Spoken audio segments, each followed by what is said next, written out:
दिल्ली की Rouse Avenue court ने कांग्रेस के पूर्व सांसद वरिष्ठ नेता सज्जन कुमार को 1984 के सिख दंगों के मामले में दूसरी बार दोषी करार देते हुए आजीवन कारावास की सजा सुनाई है। हमारे साथ बीजेपी के राष्ट्रीय प्रवक्ता वरिष्ठ नेता आरपी सिंह जी हैं।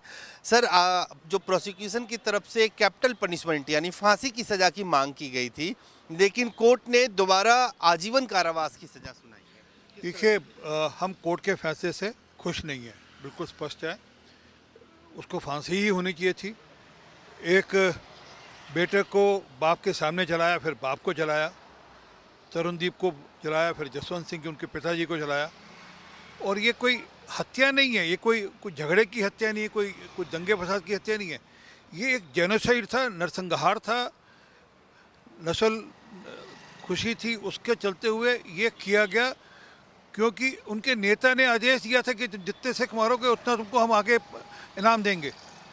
राजीव गांधी ने कहा था जब बड़ा पेड़ गिरता है तो धरती हिलती है, तो इसका मतलब सबको शाबाशी दे रहा था वो।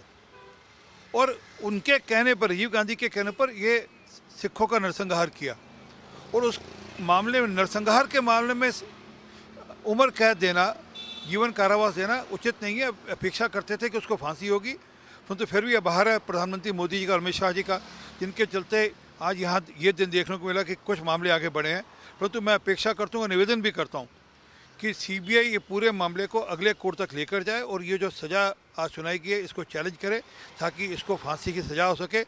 दुनिया में और देश में मैसेज जा सके कि अगर आप राजनीति के चलते हो, चुनाव जीतने के लिए अगर आप नरसंहार करोगे, सिखों को कत्लेआम करोगे, तो आपको सजाए मौत होनी चाहिए।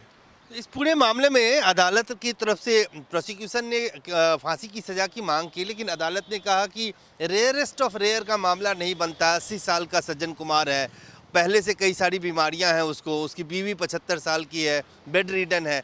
क्या इस आधार पर, मानवता के आधार पर ये छूट दी गई है, आपको लगता है? जब 3000 सिखों का कत्ल किया गया, उनके गले में टायर डालकर जलाए गए, जब 80 साल, 85 साल, 90 साल के बुजुर्ग सिखों को टायर डालकर जलाया गया, जब 6 साल से लेकर 14 साल के बच्चों को जलाया गया, तब नहीं समझ में आई थी बात किसी के ये कि ये मानवता का मामला है। अब मानवता दिखने लगी। और दूसरी बात जो मैंने, ये कोर्ट ने कहा है। हाँ, मैं कोर्ट की बात कर रहा हूँ, मैं कोर्ट पर ही प्रश्न उठा रहा हूँ कि कोर्ट को मानवता दिखने लगी, कोर्ट पे उस पर ध्यान आने लगी कि 80 साल का है, बीमारियाँ हैं।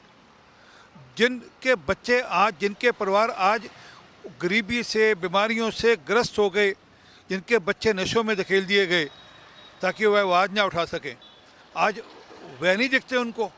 आज वह नहीं दिखते जिन माताओं के साथ, बेटियों के साथ, एक एक बेटी के साथ, बहन के साथ 7-7 लोगों ने बलात्कार किया, एक ही रात में बलात्कार किए, वह नहीं दिखते उनको। और ये मामला कत्ल का नहीं है, ये नस्ल खुशी का मामला है, ये जेनोसाइड का मामला है।